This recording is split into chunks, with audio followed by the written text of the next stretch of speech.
So before I started my Beachbody journey, I was very out of shape. I was embarrassed about how my body looked. I felt tired. I found out I had sleep apnea. So then I had to sleep and travel with a CPAP machine. I just knew it was time for a change. I weighed 266 pounds. The circumference of my waist was 50 inches. I had been diagnosed with metabolic syndrome and insulin resistance. I had high blood pressure. I was taking 2 different blood pressure medicines to control that. I was taking 2 cholesterol medicines. It was just a very tough time. In 2012, I broke my leg whitewater rafting, and that's a longer story I won't try to tell, but it was a time where I had a long recovery, very little physical activity, and the condition of my body just continued to deteriorate. And by the time I had recovered, I was in the worst condition I had ever been in. And I turned 49 in November. So I started thinking to myself, I've got to make a change. I've got poor results from the doctor. I could look in the mirror. I could tell how I was feeling. It was just time to make a change. So I decided I was going to do it. I decided turning 50 next year was a milestone that was going to drive me to the goal of making a change in my life. And so that's when I started my 50 by 50 fitness journey. And on that journey, I decided I was going to lose 50 pounds before I turned 50 years old. So one of the first things I did was made this fitness room that we're in here, and I call it my Bring It room. And it's really, on the door it has a sign that says, Bring It room, do your best, forget the rest. And that's what this journey was about. So I cleaned out a bedroom, turned it into a fitness center. And then I started trying to learn on my own. At that point, I didn't know a lot about Beachbody. I didn't know a lot about what I was going to do, but I became a student of nutrition and a student of fitness. And I started reading and learning on my own. And it was at that time that I found P90X. And of course, being a macho man at the time, I said, hey, P90X, that's for me. So I looked into it. I said, I'm just going to buy a used copy off of Craigslist. So I went and started looking. I found a copy, called up the guy, you want to sell it? He said, yes. So we met at a Starbucks. And so I sit down with the guy and we make the transaction. I give him the money, he gives me the pack. And I say, so why are you selling this? Did you finish it or what? He goes, no. He goes, I just couldn't do it. He goes, I found out I just wasn't committed enough. And then he looked at me, he looked at the condition I was in, and he said, I don't think you're gonna be able to do it either. I wish he could see me now.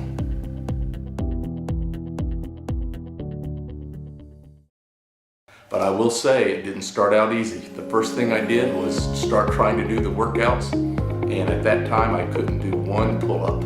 But I said, I'm gonna do it anyway. I had a machine that I could do a lat pull instead of a pull-up, and so I said, I'm gonna press forward and use that instead of doing pull-ups. And that's what I did. I started doing that program, and when I got into it, I tried to do plyometrics. I said, no way, that ain't happening. So then I stepped back and reevaluated and said, I need to start a little lower. So now I had already learned what Beachbody was. I had learned the Beachbody programs. And so I decided 10-minute workouts. That sounded great for me. And before long, I was working my way up and doing half of the P90X routines. And before long, I was just going through and doing them all. So what's the next step in my fitness journey? Well, the next step is I want to help other people do the same thing that I've done. And what really challenged me to do this was I was sitting in church one day and I was looking around at the other men my age, and I was thinking, that used to be me. And I thought, wow, I can help them. I've learned the formula.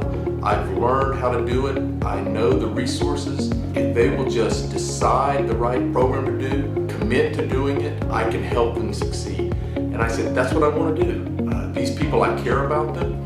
I want them to have the same thing I have, the new outlook on life, the new way of feeling healthy. And I said, that's something I can do. I can help them do it. I lost over 90 pounds. Today I weigh about 174, 175 pounds. My body fat went from about 36% down to 13%. I wear 32-inch waist pants instead of 42 or 44-inch waist pants. I don't take any cholesterol medicine. I take only a small amount of blood pressure medicine today. And the most important thing for me was my sleep apnea went away. And I don't don't have to sleep or carry around a CPAP machine when I travel. I don't know how many times people have asked me, what's the secret to losing weight and keeping it off? I tell them, unfortunately, the secret is there's no secret to losing weight. It takes knowledge of what to do, and it really just takes dedication and commitment to get it done. I enjoy the food I eat now. I enjoy exercising. It's part of my life, and it's sustainable. It's going to sustain me through this journey as I continue going and I continue getting older just like everyone else is. There's no magic pill, there's no magic formula. It's all about hard work. But once you do it, once you change bad habits, turn them into good habits, and develop a sustainable lifestyle, you can lose the weight and keep the weight off and stay in physical condition that makes your life happy, that makes your life enjoyable, that gives you opportunities you may not even have today to do things that you could have never done. I look around, I see people all around me that need help, and I know they can do it. I know we have programs that can help them. It's just a matter of committing to the right program and having the motivation to do it, and that's what I want to do, help people do it. So that new outlook on life was making me a better person, is helping me on my fitness journey, and is giving me satisfaction that I haven't had in the past.